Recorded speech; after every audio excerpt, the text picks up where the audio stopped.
What we do here is go back, back, back, back, back, back, back, back.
Hello, everybody.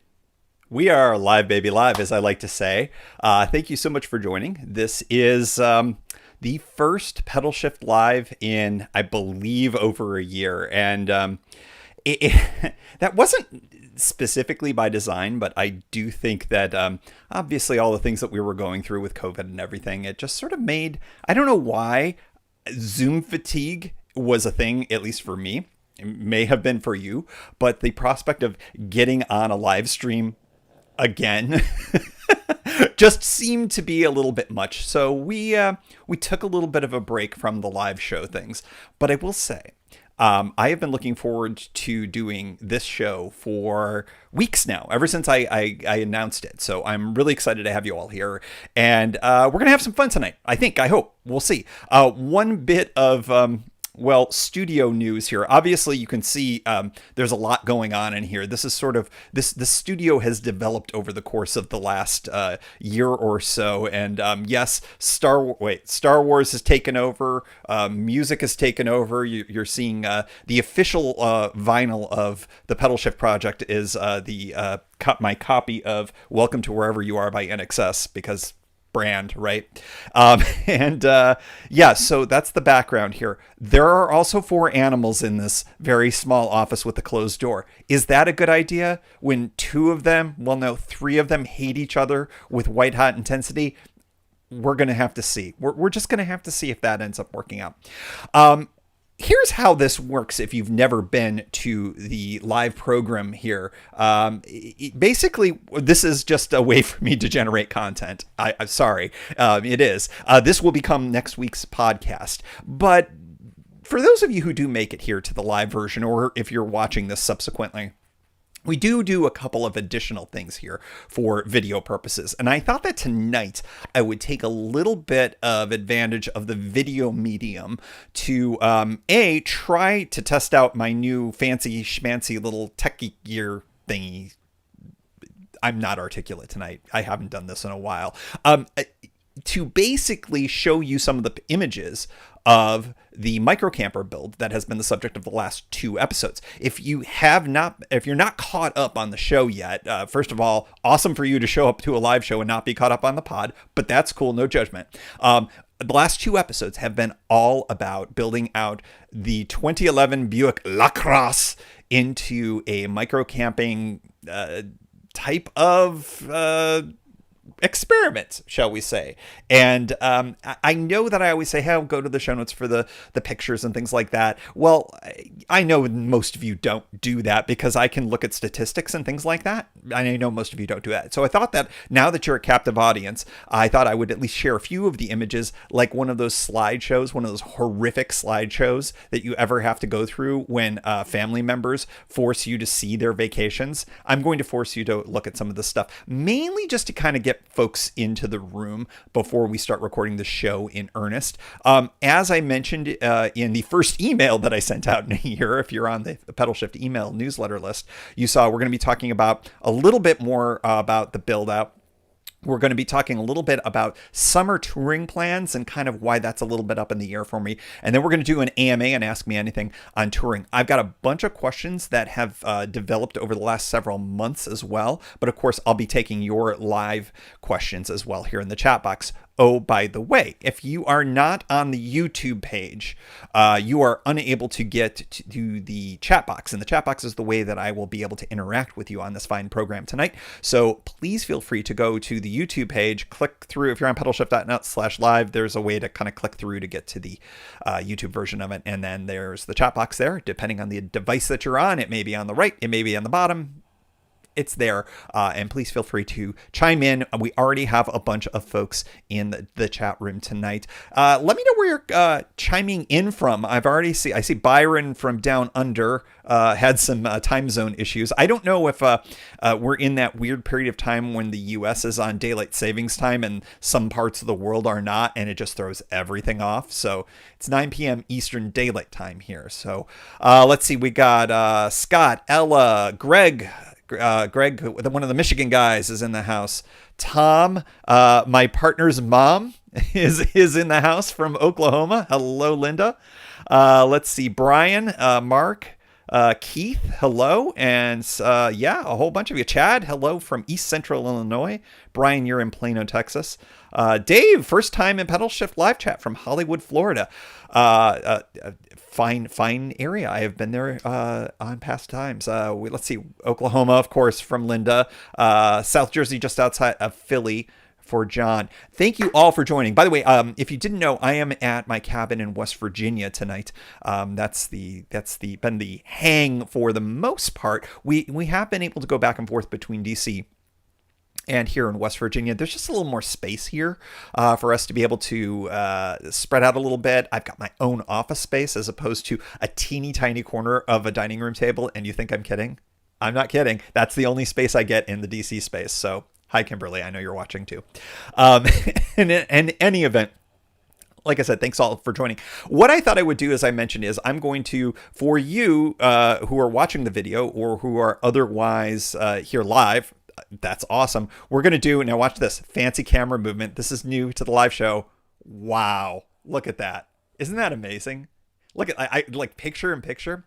I thought I would just share a few of my pictures. Again, like a horrible slideshow of a vacation that your family members have forced you to watch. We're going to do the same thing here for some of the micro camper build out. This has dominated my life for the last several, well, we'll call it weeks. And as I did it on the podcast over the last couple of episodes, but just to kind of give you some of the visuals before we start recording next week's show, where I'm going to talk a little bit about kind of where we're at between, if you did catch up and you have listened to the show that was released yesterday, as I'm sitting here, there have been some developments since then. And that's part of what I'm going to be talking about tonight. So might be a little bit of repeat between what I'm going to do now as I kind of show you some of the images here, and then when we actually record the podcast, which of course doesn't have the benefit of being able to refer to images quite as easily as you all know, audio medium. Anyways, that is what you're seeing on the screen right now is the 2011 Buick LaCrosse. It is a fantastically weird vehicle, and in the picture, it looks gray or silver. There's a little brown in it, and you think I'm kidding? No, it's like mocha silver. This is a powerfully strange vehicle. The world started when I removed that back seat. That was sort of the beginning of everything there, and that took a lot more doing than I actually thought would ever be possible. This, by the way, is when the car was still up in New York State, where my folks live. As evidenced by the, hold on, there we go. The Bills are drafting probably right now, and I'm missing that because I planned terribly, and I scheduled this before realizing that they would be picking right now. But go Bills. Let's go Buffalo. Okay. Next one. So this was the key right here. This was part of the bolts that had to be removed. And the interesting thing about the bolt that you see right there with the little X next to it, which was conveniently put in by some car manufacturing person, likely in the Detroit area, because this is a GM vehicle. That bolt required a very special removal tool. I needed to get a larger, you can't see like a larger ratchet thing, because cars need longer ones. So that was the only extra thing that I had to buy tool wise. And now you start seeing some of the removal process here. I'm just going to flick through some of these. And if you were listening to the show, I talked about curvy metal. That's what's left after you remove the seats. This curvy, strange metal with weird weld patterns. And those things bedeviled me in a lot of ways. You also are able to see there the tire that is definitely going to be coming with us, and I will never be using. But of course, I had to manufacture the platform so that I could get easy-ish access to it in case of emergency where I would need it. But of course, we will not be needing that whatsoever. Here's a nice little view from the back. You can see the idea here is, hey, this is a lot of length here, a lot of space. You can kind of get the idea of where my mind's eye was in all of this. From the front there, you can kind of see this is like, you know, your child, like as an infant. This is sort of like the build as an infant right here.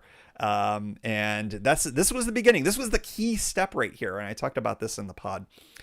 Where I needed to be able to attach wood to metal in a way so that I could, from that point, attach wood to wood. And this was the real key point here. You can see the little bricks of wood. I don't speak technically about these things, but basically I was able to screw the 2 pieces of wood or the 3 pieces of wood or 4, I guess there's 4. Yeah, I guess it's 4 pieces of wood all together, and that created a real solid point. That's the anchor, and that's what's holding everything together here. And then you can kind of see how these things sort of piece together. Oh, look, there's my drill. I have like 3 drills. That's my plug-in drill. That's the one, if I really want to be serious, I use that one. And then you can kind of see what's going on. You'll notice that middle bar there, is that what we call them? It's a stud, it's something that's actually not drilled in, that's just wedged in, because if I screwed that in and needed access to the tire, which we won't, but if I did, that would be problematic. So that's not screwed in. And now you can start to see the middle section right there. And this is where things, we really started cooking with gas here. And this is where things square and level started to become more concepts than reality at about this point, give or take. But this is where we really started to get to the point where, all right, the platform is really shaping together. That's the level that was there for entertainment purposes only. That's not true. I did actually use the level there, and it is level enough, I would have to say. And then, of course, I talked about in the episode how the saw was unavailable at Lowe's, and I had to use pre-cut pieces of OBS. Is that, wait, did I do this right? OBS is the software. See, I screwed this up on the podcast, I realized.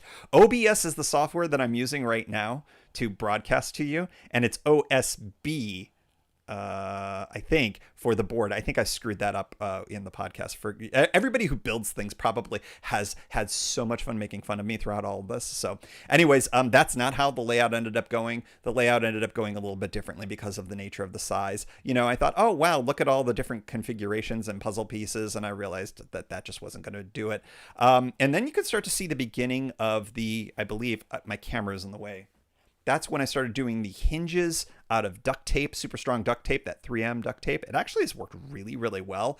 And then starting to really screw in that middle piece there. That's been a big deal. There's Mookie. You heard me take him up the mountain several times. Mookie will be joining us going to Oklahoma, but thank you, Linda and Steve, for taking care of Mookie during the larger portion of our trip. He'll be much happier in Oklahoma. Trust me, everyone. This is the view from the moonroof. This is the view. Change these trees into redwoods, and that's going to be our view in a couple of places that we're really excited to be camping in. And now you can start to see things really shape together here. Multiple hinges there for storage areas. Ooh, look at that arty shot. Look at that force perspective shot. That makes it look like it's really huge. It is. It's kind of big. And then I started doing fancy things like covering things up with automotive carpeting and things along those lines, which makes it look a little bit better. Oh, look, this is the thing that got rid of the squeak. Does this seem like a great idea? I don't know.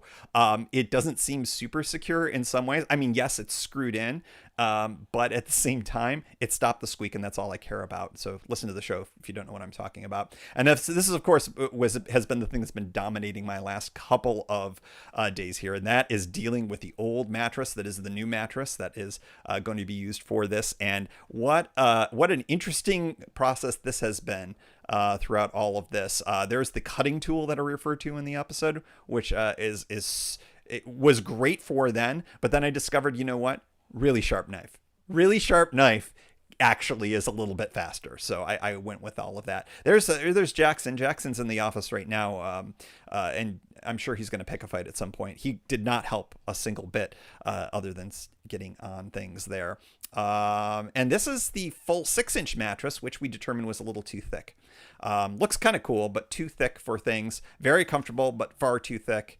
Again, the very far too thick mattress. And then this was the beginning of the things that I'm going to be talking about a little bit more tonight.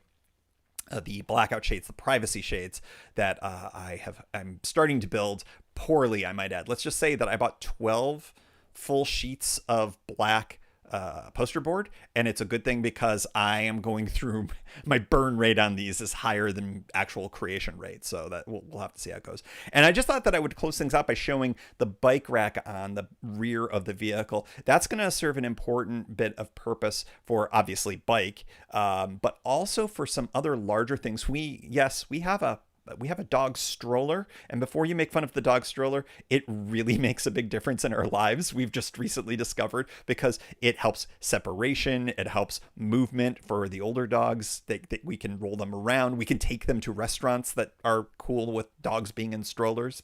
You'd be surprised how many really are cool with that.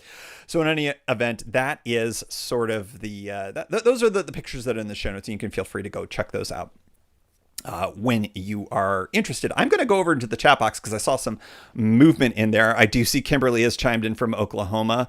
Keith from near Harrisburg, PA. Let's see. Chad, we already said hello from East Central Illinois.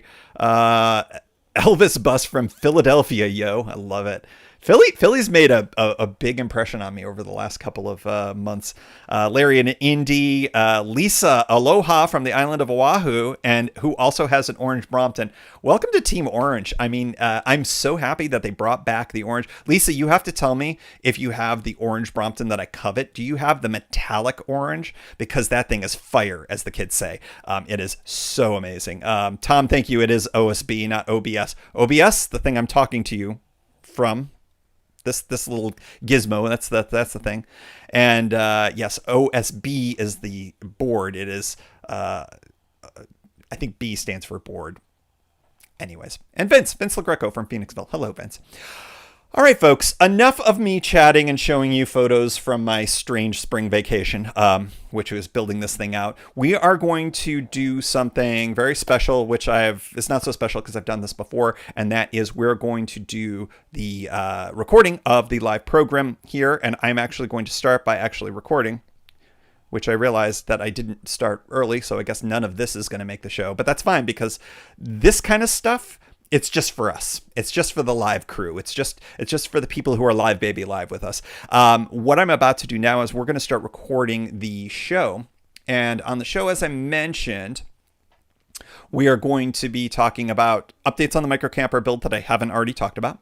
We are going to be talking about my summer touring options because I've got some things to get off my chest. I don't know. I have things to talk about. And then last but not least, an AMA segment. So if you all have any questions, you get first priority in the Ask Me Anything. Bike touring, if you have questions about this crazy microcamper build, I'm super happy to answer. But as you can tell, I am probably the last person you should consult for building anything in any kind of vehicle. I'm interested in it. It has great interest to me. It has great utility to me, I think. But I am a major beginner in all of this. Go to YouTube and go learn there. But ask me questions anyways, because maybe it'll be funny to listen to me try to say hammer or things like that. I do, like I said, have some questions for the AMA already populated. But like I said, you all get to go first. The deal with the show is that I have to do, as many of you know, I have to get a little bit of room tone. I have to do a quick little pause, and then I'm going to launch into the intro just like I record every single week, and then you get to watch this. And please feel free, chime in the chat box, make fun of things. I'm always happy to bring in your comments into the show that I am recording, which will be, again, for next week's podcast. So... Shall we get going? Shall we get rolling here? Thank you all so much for joining. I thought there would be some cobwebs. Is cobwebs the right term? Some rust. I thought I would be a little rusty, and I feel like I've been a little rusty. So here we go.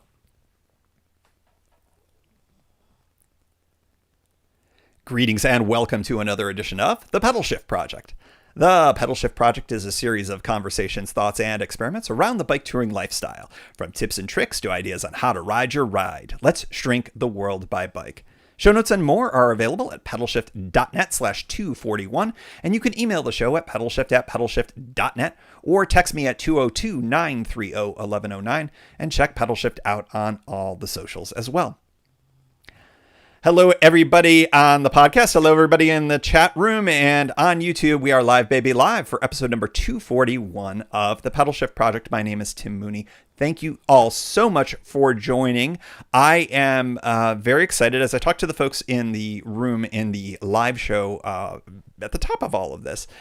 it's been a minute since I've done a live show, and I think that now that I've gotten my second vaccination, as I revealed on the last episode of the pod, I'm starting to feel like, okay, let's start to slowly add things back to where they were before, and that includes doing live shows and doing more bike tours and start planning things and everything. So, if you too have had your second vaccination, awesome. If you are planning on getting it, awesome. If you are still waiting for it, I hope you are able to get it soon. And I already talked about it if you need convincing on the last episode, so I will not reiterate that if you still need some convincing about getting this this wonderful thing that science has given us. So, on this episode of the pod, we are going to do a very brief update on the micro camper build and how that relates to bicycle touring. We are also going to talk about my summer touring options because,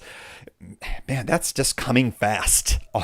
Pretty soon, this summer is going to be upon us, and I got to start planning. I got to get things together. And I wanted to kind of talk a little bit about what my options are and maybe a little bit of my struggles with all of that. Last but not least, we're going to close out the show with an Ask Me Anything segment. So folks in the live chat room will have first dibs, but I also have some emails from those of you who listen to the show, and we will answer some of your questions about bike touring. Lots of very interesting things going on in the world of bike touring, and I will do my best to give you actual answers to these things. So, I am going to move a few windows around to make sure everything is good. My connection is excellent according to YouTube. I don't know what that means, but I guess it means it is excellent. So let's get started by talking about the update on the micro camper situation, the LaCrosse, the 2011 Buick LaCrosse that is sitting literally mere feet away from where I'm sitting right now. First of all, I wanted to say thank you all for the support that you've given for this project. And it's really more emotional support, quite frankly. And there's actually been a couple of folks have given some good ideas on things. Unfortunately, many of those ideas were already too late to implement, but I think that they're very helpful for me as part of the learning process in all of this.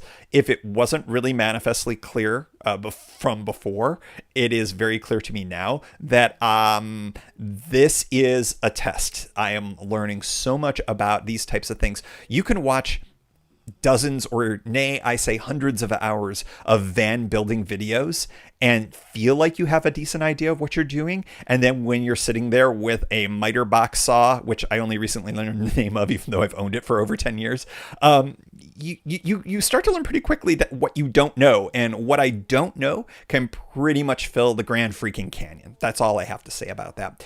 I want to talk about what has worked so far with this and other things, maybe things that don't work so well. But let's start talking about what works. I would say that generally the experiment, the general idea of this is what works.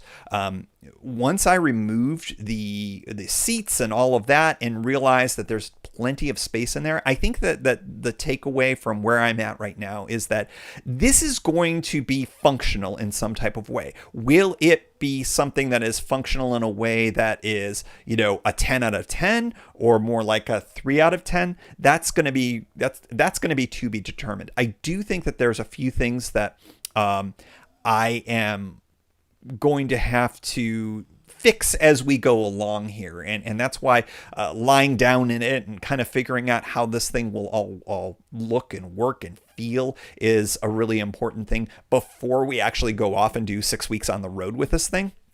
So we actually have a little bit of a shakedown that we're going to be doing starting next week. Just the drive part really more than anything else. But, with the dogs in there and everything, I think it'll be an interesting way to kind of just see how things are going.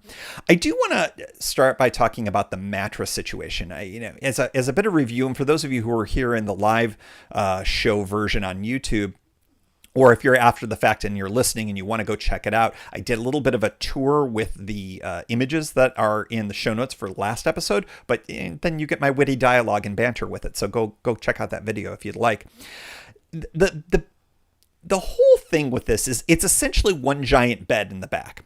And there's ways to get underneath it. There's ways to get at the storage. But generally speaking, it's one gigantic bed. And the one thing that we learned very quickly was the mattress that I chose for this, which was essentially just a replacement situation where it was a bed that or a mattress that I was looking to replace, which I have. And because I cut this into a whole bunch of different pieces, that is a little bit too thick. 6 inches, while insanely comfortable for a micro camper kind of setup, in a micro camper amount of space, too thick. So I basically cut it down to around 3 to 4 inches. And the reason why I say 3 to 4 inches is, like I said to the folks in the live show earlier, I used that amazing heated cutting tool and it was very slow. And then I realized if I just used a boning knife, a very sharp boning knife like you use for filleting fish, man, you could go a lot faster. I think the idea with cutting foam is, inexpensive, fast, looking good. Pick 2. You get to pick 2. So I chose inexpensive and fast for the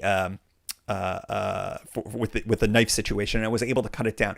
It is much easier. It can be rolled up a little bit more. There's a little bit more space in there for us to kind of lie down and not have to bang our hips at that kind of trunk junction. So I think that that's pretty good. I still think that I may consider splitting the mattress up into a couple of different pieces, just to kind of have a little bit of more maneuverability. But although tonight I just realized that it does roll at this thickness, so that might be something. The whole idea, though, is that it does need to be covered at some point. And I think I might use 2 fitted sheets, one on the bottom and one on the top, and I think that that'll actually work out pretty well. It's reminiscent of the mattress that we had in Kimberly's RV when we used to have that. So in terms of comfort level, it's great. I'd say it's very good. The loss of comfort was very minimal compared to the amount of extra clearance that we got. So that's really good. The space for our existence in there is a little bit more of an open question. When I first thought about this, I thought, there's going to be room to sit up in the back if somebody wanted to kind of like splay out a little bit. And the answer that I've discovered on that is not really. It's more kind of lounging, more like real reclined lounging kind of a thing. So that's one of the trade-offs that we have with all of this. You're not going to be able to be in the back while the other person is driving and doing anything other than being largely prone. I think you will be able to prop yourself up a little bit, especially at an angle, and that might be very comfortable. But the idea of there being kind of the ability to sit down and kind of lounge out, not quite exactly what I was really after. I think there's plenty of room for the dogs, which is going to be pretty amazing. The dogs have gotten very used to, and in fact demand in the Jeep, that we fold down the rear seat so that they have a huge platform for themselves to kind of be on. And the same is true now, except now they realize they have essentially a full-size bed and they can go all the way down into the trunk if they would like to. So they're super stoked about this whole thing. I think that as I'll talk about in a little bit, I still need to kind of suss out how things work when for different scenarios, like when when one person is up front, when one person is in the back, all of those different scenarios, and of course in the camping scenario as well, when we're both sleeping in the back. Storage space is, I think, going to be okay, especially now that I've slimmed down that mattress. I think that I'll have more access to underneath the platform where the spare tire is. There's actually a lot of space there, so I think I'm going to put things like the tent and a few other things. And you're like, Tim, you've got a micro camper. Why are you going to bring a tent? Just in case, to hold a campsite maybe while we go drive off. If it is just untenable to have 2 people plus 3 dogs in that space for comfort level, then I've got the tent. So those are some of the things that I'm going to do. I do think that the storage space is actually pretty good. The other thing that I wanted to mention from a storage perspective is I talked about the bike rack being a helpful thing. I think that the largest thing that we have that is hard to maneuver around is that dog stroller. And I just today figured out a way that it can be strapped down onto that bike rack very safely. So it's going to travel outside of the vehicle. And I think that's going to be a huge, huge benefit for us. We're also going to have most of our stuff for our day-to-day clothes and things like that be in rollerboard suitcases like you can fit above in an airplane. And those will go into the front seats when we're both in the back and sleeping. If it's just one person in the back, I think it'll be a little bit easier. They can kind of have a little bit more room to maneuver with all of that. So I do think that the storage space is pretty good. I think that it's a little compromised compared to where I would like it to be, but I think it's all right. The privacy dragon has been slain. I got 2 of, those kind of silvery sunshades that you put into the front of your vehicle to stop the sun from coming in. Well, I bought 2 of those. Both of them have black backs. And you do that for the winter. It helps to warm up your vehicle, which I never knew. But when you're trying to go for some privacy at night, and whether that's a Walmart parking lot, whether that is at a rest stop, a couple of different options that we've done in the past. The hardest part for me is I require no light. And unfortunately, lots of light comes in parking lots and things like that. Well, those 2 things on the front windshield and the rear windshield will black things out pretty well, almost completely. And then I've been experimenting with this black poster board for the side windows, and those work really, really well. I'm going to put in the show notes for this episode the beginning pictures to show how complete that really blacks things out. A lot of people do this to be super, super stealth, and they can even park in cities and things along those lines. Now, we're not going to be needing to do anything like that on this trip, but for purposes of experimentation, I thought I would like to get to that level of stealthness, and so that's great, and I'm really excited about the privacy levels that we're going to be able to have. What's left to do? I need to finish the side window covers, those things that I'm making out of the black poster board, and I have plenty of time to do that, even though I am really terrible at it. I do want to better assess the storage. And when I say assess the storage, I want to figure out what things that we're going to bring can go where. And in other words, there are some things that we need very low level access to, and those can go underneath the platforms. There are some things we're going to need to have relatively easy access to, not like while we're rolling kind of a thing, but that are easy when we pull off to go get gas or whatever, and those will go into different spaces. I need to kind of assess what those things are relative to the space that I've got. That's the kind of thing that I've got to do. I've got to start thinking about needs for the trip. I've thought about fans. I've thought about power and some other things like that. That's where my mindset is right now. And most importantly, and this is, I already alluded to, I got to figure out the most likely travel and sleep modes. 2 people up front, 1 person up front, the other one in the back resting, 2 people sleeping in the camping situations, how the dogs fit into all of this, how the seat configurations will work. Do the seats slide way, way up? Do they slide way, way back? Subject to the room that's there for the platform. These are all of the things that are left for this particular thing. So huge amount of work to do, but it's a lot of detail and not a lot of building that's left. In fact, I've screwed my last screw. I think what's left is basically kind of real minor construction. Maybe at worst, let's see. We got dogs moving here. We got dogs moving. We got dog movement. Pardon me. We're going to take a time out here because this is, well, now you get to meet Gizmo, because Gizmo's the troublemaker. Gizmo's the troublemaker here. For those of you who are listening on the podcast version of this, I've got, I think I mentioned this, I know, to the live crew, but for those of you who are listening on the podcast, 2 of the dogs hate each other. The cat and one of the dogs has a problem, and Gizmo's the big troublemaker. And those of you who are on the live stream, you can see Gizmo right now because I have to put him in what we call the captain's chair, which is basically my lap, so that he does not pick a fight. So hot pug action here.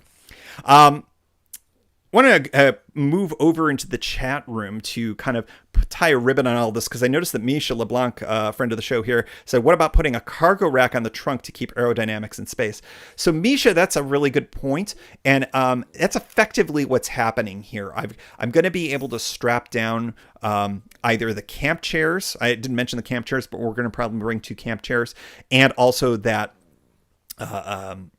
stroller, they will effectively sort of be lashed to the bike rack, but they will bleed over onto the trunk. It should keep the aerodynamics reasonably good. That's the one thing that I will say about the Lacrosse, is that it is a very curvy aerodynamic vehicle. Sits very low, comically low, I will say.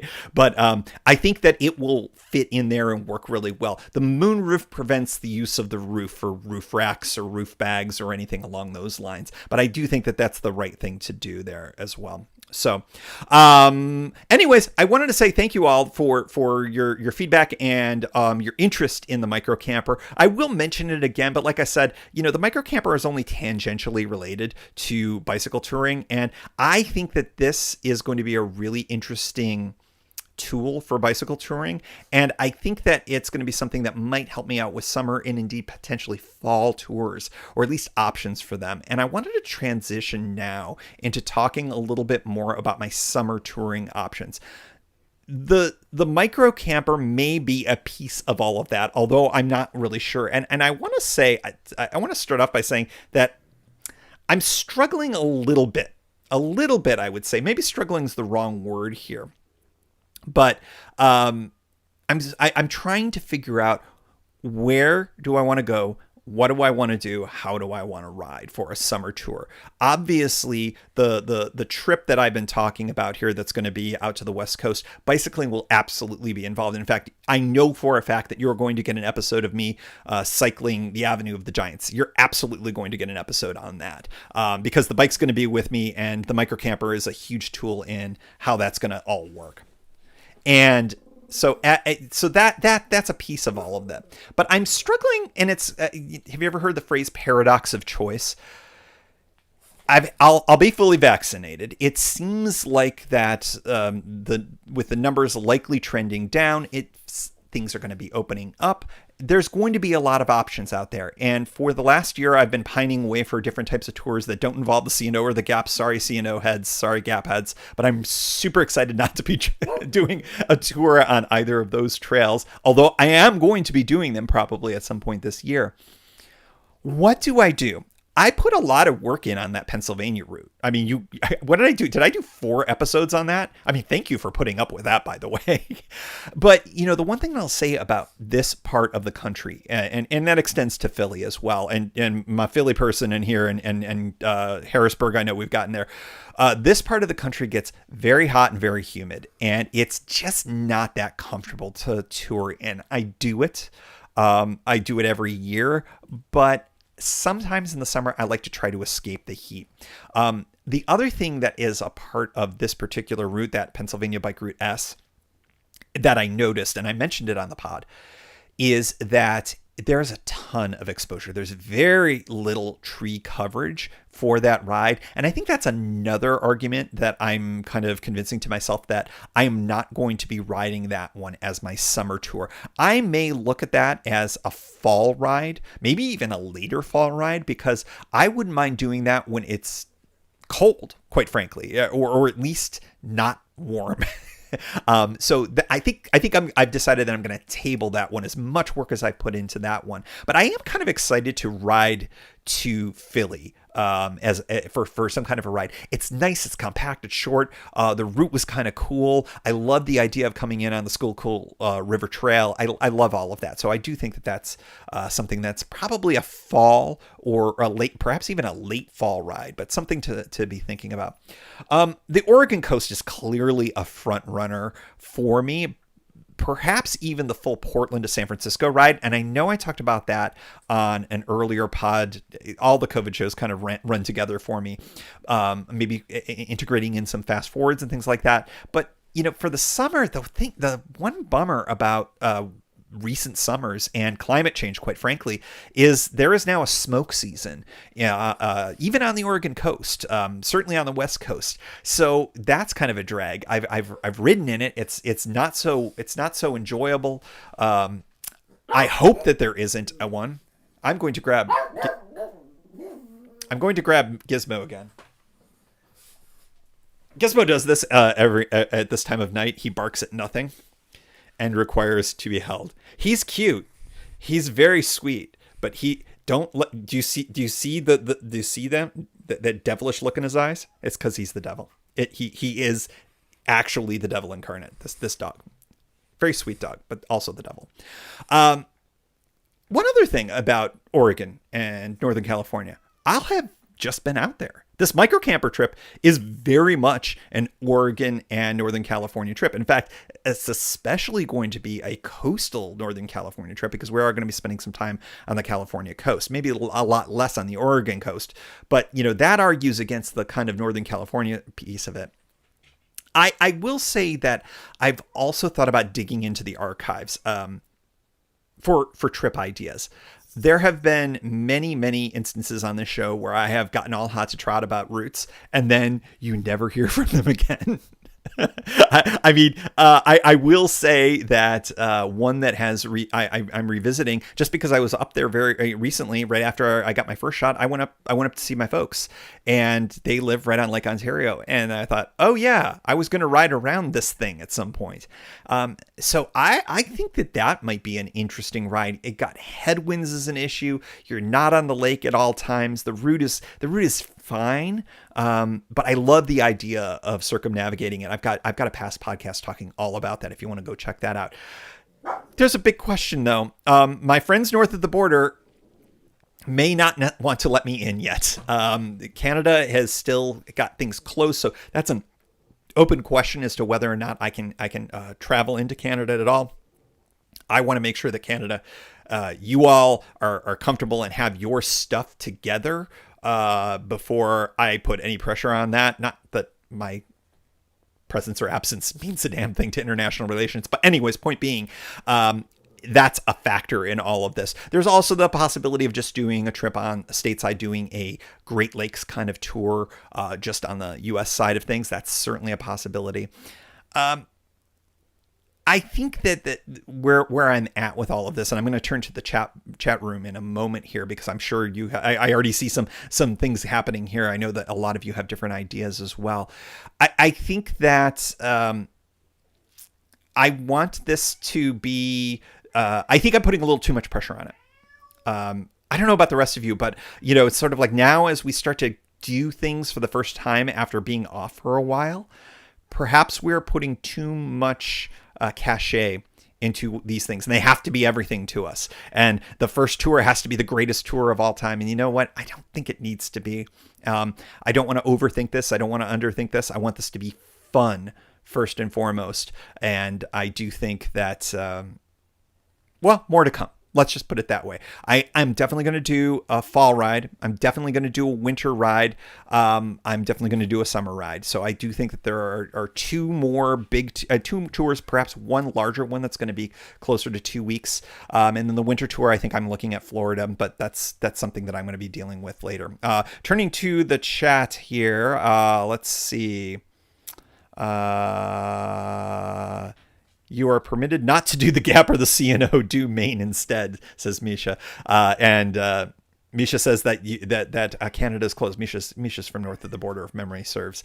Maine is an interesting one. I don't know much about what is available in Maine from a touring perspective. I do know, of course, the Atlantic route starts there.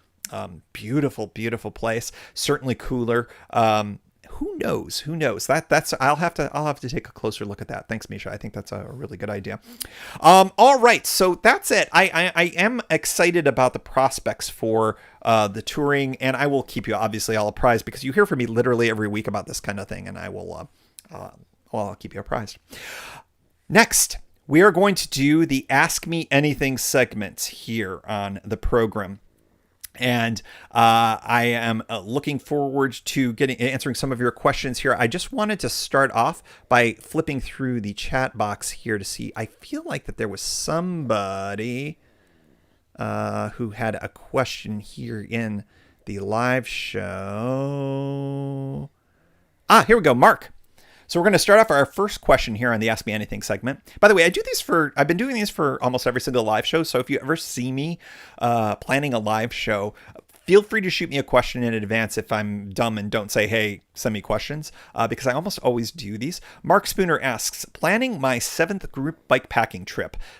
Camp in New York State parks for 3 to 4 days. Thinking of Empire Trail, Buffalo to Oneida, or a Catskill Loop. Any thoughts or suggestions? Have I ever biked the Catskills? I have not.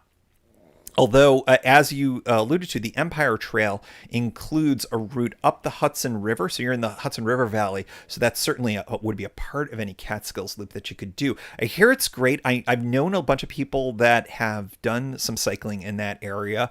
It's very popular. A lot of folks from New York City will actually go up and cycle in those areas as well. I would say the Empire Trail is really, really fantastic. And of course, that includes the Erie Canal Trail, which I certainly have done, goes literally right through my hometown. So I have nothing but good things to say about that trail. I really like what New York State is doing. New York State has excellent state bike routes in addition to these trails. One thing that I do want to mention is that the word trail is in it, but there are going to be some on-road portions to it, just like the Erie Canal trail includes some on-road portions. So I just want to make sure that you're aware of that. They're very well shouldered. They're very well maintained. Yeah, I think that cycling in New York State is a really great option for you if you're doing it. I would. That's another one that I may consider doing a longer tour up there, maybe as an alternate to the circumnavigation of Lake Ontario, maybe doing the Erie Canal again and maybe coming down the Hudson River Valley area or something along those lines. But yeah, New York State, I'm a big fan. Well, I mean, obviously I'm a New York State native, but I think that from a bike touring perspective, New York offers a lot. New York offers you cities, small towns, rivers, lakes, mountains, all sorts of different things. It's huge. It's way more than New York City. And I think that, as I've talked about on the podcast before, cycling, bike touring, bike packing is a great way to get to know a state, a place. I feel like I knew Ohio very poorly. I didn't know Ohio much at all. And the fact that I cycled across it a couple of years back on the Ohio to Erie Trail, I feel like I understand Ohio a little bit more. I got to know it a little bit better. Missouri, the same way. I could fill up what I knew about Missouri in a thimble. But then I went on the Katy Trail and I learned a lot about the towns, met a lot of people. It was a really good way to get to know places that you're unfamiliar with. So whether you know New York State or not, it's a great way to get to know it, and it's pretty fantastic. All right, let's see. Hopefully that's helpful. Let's see. I saw a new question. Vince LaGreco. Nope, that's. Oh, here we go. What do I prefer? Butterfly bars, Jones H bars, or drop bars? Okay, well I can. Let's do this by process of elimination, Vince. Drop bars are out. They work for a lot of people. They don't work for me. I had, the classic kind of 10-speed setup when I was younger. And I liked getting down in that position very rarely, way down in that kind of arrow position. And so from a touring perspective, even riding on the hoods, just never struck me as super comfortable for me, how I ride, my physiology, etc. As I've gone the opposite of getting younger, over the course of 10 years of touring, I have found that my needs, I think, are changing. And that's when I'm going to get to the butterfly bars, which is what I have toured on almost exclusively, except for the first bike that I had, which unfortunately got stolen. And if you stole it and you're listening, hi. I think butterfly bars are great. Multiple hand positions. You really can have some comfort. You can really have some great options for yourself. Here's the thing. In the last year or so, I have noticed that I end every single day with a lot of neck pain. This is the pre-fight cry that Gizmo gives because he sees Mookie. So I'm going to take a moment of a break here. Kimberly is laughing in Oklahoma right now. because she knows what I have to, I have to cover, literally have to cover one of the dogs. There we go. I'm also going to let the cat out because he's had enough of this. All right, out you go. All right, we're down to 3 animals, only 2 of which want to murder each other. Back to what I was talking about.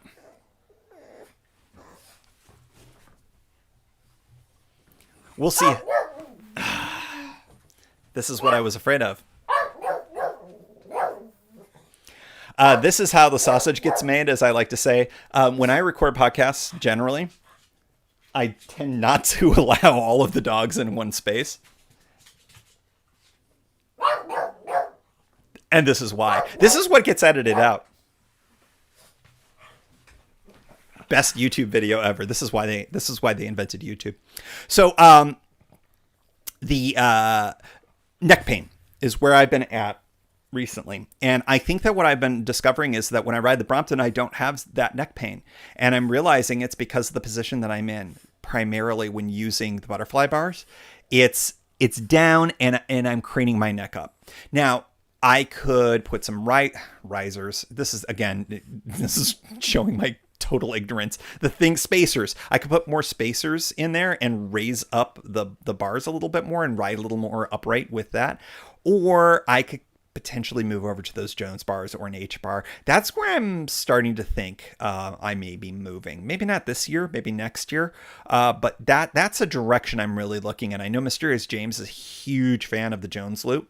And I think that I am going to have to start to convert into a little more upright riding position as a result of that. So that was very long, barking, interrupted answer to your question. I think that I am Jones bar curious, but I have been a butterfly bar guy for 10 years, quite literally. So, all right. So let's see. Next question.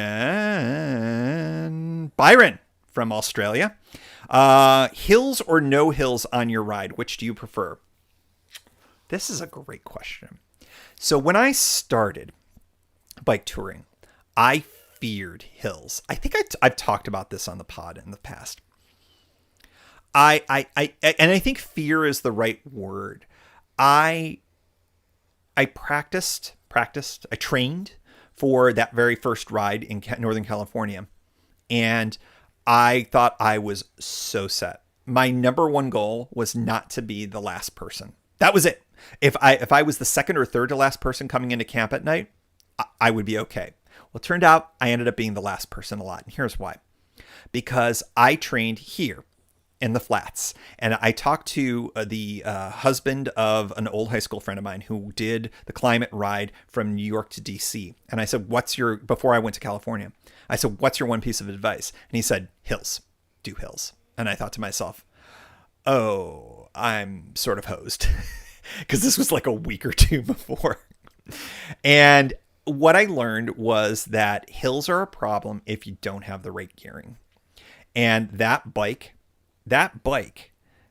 was a great bike, except it was not properly geared for spinning up a hill. It was not a proper bicycle touring setup. And I learned very slowly and very painfully over time that you can replace things on your bicycle. You can replace the front setup, the rear setup. You can basically make it so that you can create a really, really spinny, very hill munching kind of setup with your gears. And I've done whole podcast episodes on that. So if you haven't heard the episodes that I've done before on gearing, I think I did a gearing for dummies, and I think I did a gearing follow-up podcast. Go check those out. If I haven't done those as a best of, look for them to become a best of very, very soon. Once I did that, I started to kind of like hills. Not like I seek them out kind of a thing, but what I stopped doing was feeling like hills were something to dread or something that was in my way. And I've gotten to the point where on some of the routes, the Oregon Coast route, for instance, one of my favorite parts of the Oregon Coast route is the Seven Devils, which is literally a series of 7 hills and a very big climb and a very big descent at the beginning and the end of it. And why is that? Well, I'm not dying trying to press up because my gears aren't low enough. I just kind of sit back and spin, and I take my time going up them. And even if I'm a fully loaded bike touring setup, riding heavy, I can do that with the bike that I've got. So I would take that. I would say that I don't fear them. I don't seek them out, but I definitely don't fear them. I do notice one thing, right, that Brian says, hills over wind any day. And that was going to be my next point. I think Brock Dittus, former host of the Sprocket podcast, once called, I believe he was the first person who ever said this, and he may be copying somebody else. I have no idea, but he called wind invisible hills. And it is so true. I hate wind so much that there are times when I'm like, I need to figure out a way to not have two side panniers so that I can cut through the wind a little bit better. That's been the thing that has gotten me more into the possibility of bike packing setups, to be perfectly honest. So that I think that's a fairly complete answer to your question. A lot of folks are chiming in on some of these other things about Jones bars and drops and things along those lines, drop bars. No hills over wind any day. There you go. Mark, I have a Trek 520, a touring bike with gearing not suited for loading touring, ironically. Swapped out cluster and front gears immediately after purchase. Yeah, Mark, that is a really common thing. Even the bike that I have, the REI Safari, which is nominally was meant to be a touring bike, I found that it needed better gearing. And I think that there are very few bikes that will have what I would consider an optimized bike touring gearing setup for loaded touring. Ironically, perhaps I would say that mountain bike gearing is actually have really low gears. But why? Because they are built to go up big steep hills. So sometimes those types of bikes, or perhaps the gravel specific bikes, there's a shout out to my Pathless Pedal people. Those perhaps are out of the box a little more on the set up better for gearing, better gearing setup for folks. All right, let's see. I am going to go to a couple of the Ask Me Anything questions that I have from email. And again, live folks, please feel free to throw your questions into the chat box here.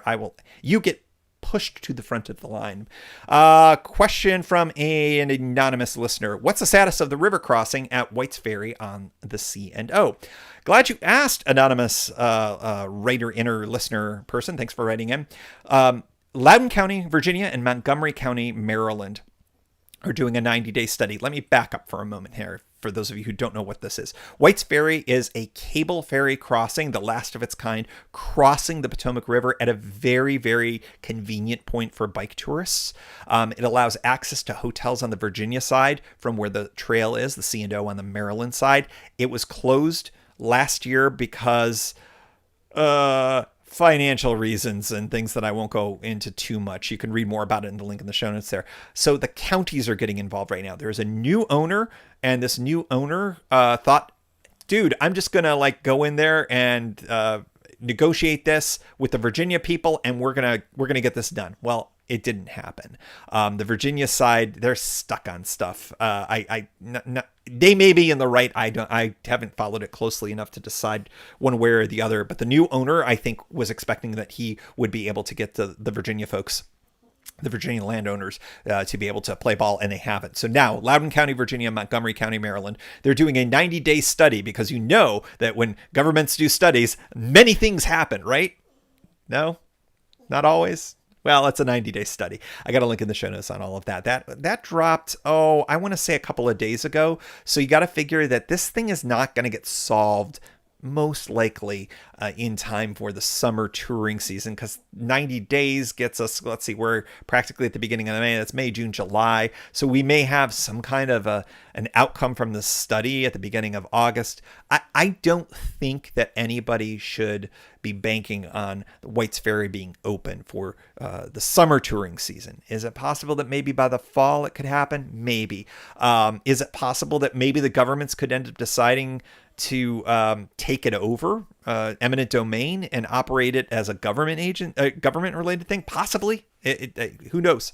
I don't know, but I do know that the status is status quo for the moment, and that means if we're banking on getting a hotel on the Virginia side at that point, you're probably going to want to take a look at some of the alternatives that I talked about 4 or 5 podcasts ago. You can go check that out.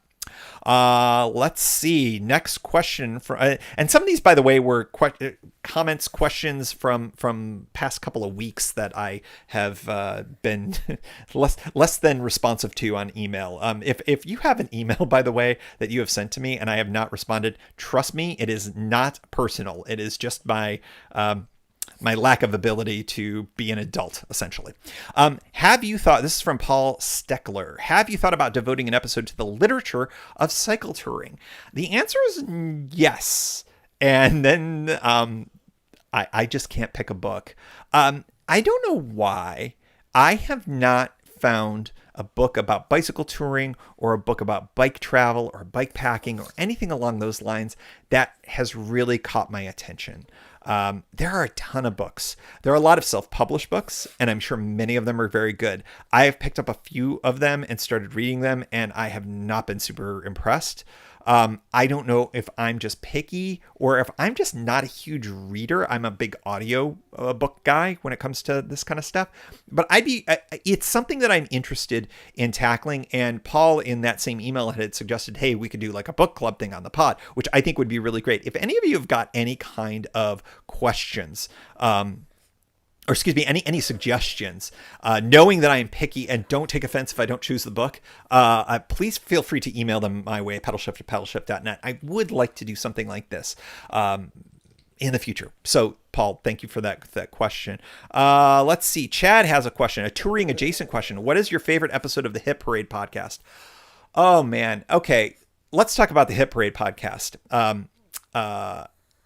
I think if I had a gun to the head, say, what's your favorite podcast? That's my favorite podcast. My favorite one, it was not the it was not the Taylor Swift one that just came out. No offense to you Swift heads. Just not the. I think that I'm generationally just not in the Taylor Swift frame of mind. I have to be honest. I really, really liked the one that they did where anytime they mention they have Nirvana in it, they did one recently, and it was about the quirkiness of the charts around the holidays. I thought that was fascinating. And it talked about how back when Nevermind came out, how lots of people asked for that for Christmas, apparently, and how that created a boomlet for the album around the holiday season, and also how there's like a delay in all of that, and how sometimes the charts don't reflect holiday sales until later into January. Really, really fascinating. Those are the kinds of episodes that I am kind of into. So that's the one that's off the top of my head.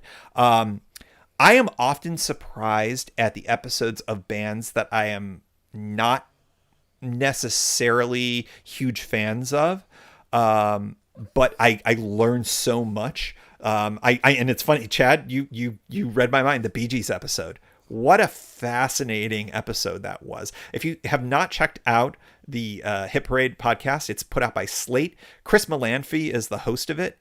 He writes a column called Why Is This Song Number One on Slate, which is also a very good read. I just recently learned that he and I must be the same age and may have the same birthday. We certainly were born in the same 2-week period in September of 1971, because he revealed that in the chart terms, you kind of nerd out, what song was number one when you were born. He recently revealed that the song that was number one when he was born is the same terrible Donny Osmond song that was number one during when I was born. So he and I are very, very similar in age, and so have a lot of similar kind of points of view on music, I think. And I really appreciate his point of view. If you have never listened to it, I strongly urge you to check it out. It is excellent, excellent, excellent, fascinating show. So yes, Chad, thank you for that question. Let's see. Next question is, this was a good one. This came from listener Kev. You mentioned having trouble sleeping in a hammock while camping. If your issue is one of comfort and you're using regular gathered end hammocks, may I suggest a bridge hammock like the War Bonnet Ridge Runner? It's like the Cadillac of hammocks. He's listened to the show clearly to use that kind of a reference. It's better than a bed in the whole thing, and a tarp is easily bike packable. I have looked into it. I came very, very close to pulling the trigger, not on the War Bonnet, but on another one. There's 2 or 3 that are kind of similarly looked upon as really good. And I ended up kind of getting distracted and I never ended up getting it. I think that if I were to get more serious about hammock camping in a bike touring context, I think I would look at those that type of a hammock, the bridge hammock. If you don't know of these things, they are essentially lay flat. And they are very, very comfortable looking. They are a little more fiddly in the setup, from what I can tell, but not unreasonably so. And I think a lot better than the Hennessy's and the other gathered end hammocks that are out there. But Kev, thank you so much for that reference. And yes, I have thought about that. I've come very close. They're not that expensive. They're not that much more expensive than a decent tent. Oh, by the way, I bought a replacement. I've threatened this for years, but I bought a replacement. I bought another Alps Zephyr 2 tent, but I did not get the orange one. I was like, nope, I need this to be a little bit more stealthy. So I got the blue and gray one. So pour one out for the Zephyr 2 that has served me oh so well all these years. That will be probably coming with us to the West Coast. Let's see, just kind of checking in here. Oh, Vince says, I'm a hammock camper and use the Dutchware Chameleon. I think that's another one of those style. It's 11 feet and allows a flat lay on the diagonal. So yeah, they're very interesting. I think hammock people are very into being hammock people, and I like them. So far, I would say that I like them more for kind of lounging rather than sleeping, but I may give those a shot at some point. Let's see. If Hank O'Donnell, friend of the show, if I could suggest another route to explore, the canals along the Delaware River north of Philly. Both sides have bike trails, packed dirt/gravel for about 120 miles. It's fun to do a loop ride crossing the river to quaint, quiet riverfront towns. I think that sounds pretty good to me. I think that some combination of those trails with a Philly ride from either here or maybe from DC, that sounds pretty good. Thanks for the tip on all of that. I am also looking more into some more off-road riding. DC has had a spate of unfortunate deaths by vehicle of cyclists recently, and it's and pedestrians, and it's becoming a problem. It's been a problem, and we are a Vision Zero city allegedly, and we need to do better. We need to do a lot better. And I have to say, it's getting me to start thinking more about some more off-road riding, to be quite honest, because there's some great stuff out there. I do love riding on the roads. I don't think I'll ever completely go away from it, but I do have to say, yeah, it makes you think when somebody is doing everything right and they don't make it because somebody in a car screws up, and criminally so perhaps, and kills them. So food for thought. Anyways, boy, that got dark in a moment. That got dark there. Let's see. I wanted to. We're a little over an hour right now here from the live show perspective. So I think we're gonna start thinking about wrapping things up. I've got 2 more questions here that were via email. Again, folks in the live stream, please feel free to throw a question in there because you get first dibs because you're here live. Paraphrasing a question from Alex via email. Hey, wouldn't it be great if we had a good map resource that would better note how far off route you have gone to get to things, specifically lodging and campsites. I read that wrong.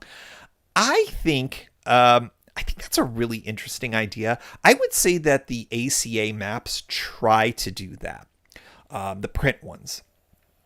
And when you're going along a route, it'll say, here's a camping option. It's 2.3 miles off of the route or something along those lines. That's about the best type of resource. ACA, by the way, Adventure Cycling Association. Sorry to speak in acronyms. It is a professional liability of mine because I'm I'm a lawyer and I talk in acronyms all the time. I think that they do a pretty decent job of that. Wouldn't it be great if there were apps that did that? Wouldn't it be great if there were other things that did it? Yes, yes, yes, and yes. Google Maps is certainly something. That's what I use for those types of things. If I am on a route and I'm like, oh, I need to find a hotel. I'll give you an example. Ohio. I was originally going to do a wild camp on my last night before going into Cincinnati, and it was getting cold, really cold, a couple of years ago, and it was May, but man, it was cold. And I decided, no, I think I want to see what my other options are. And I saw, oh, there are hotels in the town that is the next town up. And it's really the last town before you start really getting into Cincinnati. And I was like, well, how far away is it from the trail? And it turned out it was only about a mile, and that wasn't too bad. Now, the one thing that I learned is it was a mile and it was up a gigantic hill, but it was fine. And I knew how far away it was, and I knew roughly what the route was, and Google Maps was the thing that connected me. So I would say, Alex, use resources like that as best you can. I think what you were after is something that was a little more bike touring specific, where wherever you were at any given point, you would be able to know where the closest types of resources are. I do think that things like Google Maps may be your best bet for that type of a thing, but until somebody maybe builds something that's more like that, I think that would be a really good thing. And I know the ACA is doing some digital stuff lately, and maybe they're going to be doing stuff like that down the line. Last but not least, from the email, paraphrasing another question from Ray Jackson, what about using a trailer for bike camping or bike packing? Lots of people use trailers. Friend of the show, Preston Page Piper, lives not terribly far from here in West Virginia. He used to do a trailer, and he, like so many people who get into bike touring, who start with trailers and carry a lot of stuff, very quickly go, you know what? I think I want to move to a pannier. And I think that the number one reason for that is trailers get you to carry more stuff than you probably need, unless you're in an expedition style of thing, like a multi-month international kind of a thing, where having a trailer can actually be a really helpful thing because you want to carry a lot of stuff. I think that the classic pannier situation, if you need to carry a lot of stuff but not that much stuff, is better. Also, trailers are tricky for uphills and downhills in a way that you don't realize until you switch to riding fully loaded with panniers and not on a trailer. It's just something that you would probably find a preference for away from a trailer. It's not to say that people don't have successful tours with trailers. Some people really prefer the trailer. I have a trailer, but I've literally never used it for touring. I bought it for touring, but I've used it for carrying stuff around town. I have comical pictures of how much stuff I put in that thing. That would end up on some blog in Portland, some bikey blog in Portland, because it's that comical. But yeah, I would say trailers are doable. But if it were me, I would look to other options other than trailers. So Ray, thank you for that question. Let's see. Vince, Byron in Australia says, I wish we had a canal or towpath trails here in Australia. The closest thing I found is riding the Murray River, but it is inland, very dry, and desert-like near it. Yeah, Australia gets hot, I hear. Whew. During your summers, man. Summer is summer, but you're about to go into winter, so maybe it'll be better then. Yeah, I hear, and I think it was you who said this, that it's tough. It's tough riding in Australia on the roads, especially in the backcountry there. Cody Orgill, I think I've mentioned him on the pod. He's done some really interesting videos on YouTube for his rides in Australia. Looks fun. I mean, like the people that you meet in these kind of like crazy backcountry bars or outback bars or whatever. Oh man, amazing. Sleeping at the rest stops and stuff like that looks fun, but it does look really, really challenging in Australia. Another country I would like to get to once we get to the other end of this whole COVID thing. That's a country on my list and has been for a while. Vince, I had a Bob branded trailer until I broke a rear spoke from carting too much. Yes, that's the thing. It's like you load those things up and you forget. Yes, they have spokes too, and those spokes can break. They're not built for that.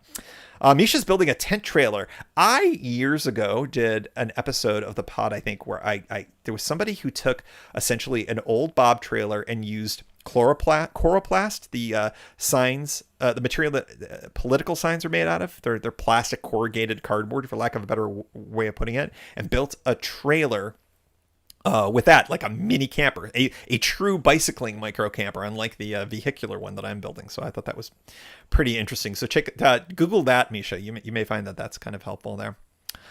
Folks, I think that we are fresh out of questions, and I wanted to say thank you all for making this first live show of 2021 and the first live show in a year feel like coming home again. It's been a lot of fun. I really appreciate you all for your questions. I appreciate you all for your participation.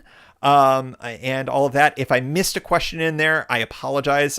Feel free to shoot that question to me via email, pedalshift@pedalshift.net. If you're listening to the podcast, next week will be our best of show. I do not remember what it is, but I have figured out what it is. I just don't remember which one it is. It's good. It's a best of. It's fantastic.